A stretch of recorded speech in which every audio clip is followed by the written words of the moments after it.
kenapa bisnis? Kenapa nggak mau politik? Politik itu kotor, Pak. Jadi saya jawab balik, kalau bisnis bersih ya.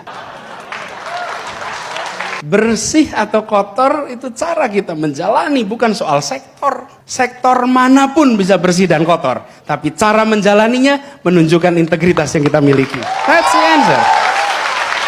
Orang-orang baik di Republik ini banyaknya luar biasa. Tapi jika orang-orang baik hanya mau menjadi pembayar pajak yang baik, lalu siapa yang mengurusi uang pajak kita? That's a simple questions.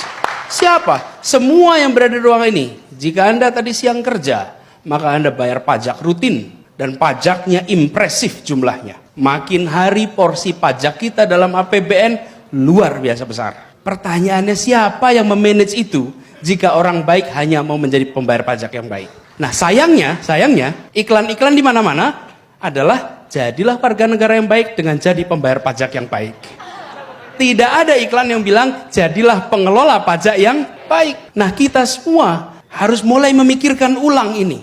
Sebagian dari kita harus ambil putusan, bukan saja menjadi pembayar pajak, tapi pengelola uang pajak kita semua. Harus. Karena kalau kita tidak, nah orang-orang yang baik-baik ini ketika mereka memilih masuk politik biasanya menghadapi masalah. Misalnya nih, dosen baik-baik, mengajar baik-baik, berintegritas misalnya nih.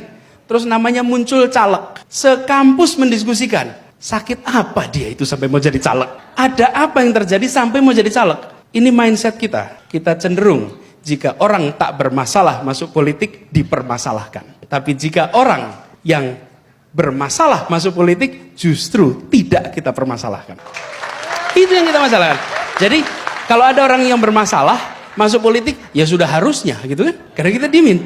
Tapi kalau ada orang yang tak bermasalah, justru kita tahan. That will never change our politics. That could never change. Karena itu kita justru harus mendorong untuk masuk politik. Harus dorong. Tidak semua orang harus masuk politik, tidak. Tapi kalau ada, bantu. Kalau ada, terlibat.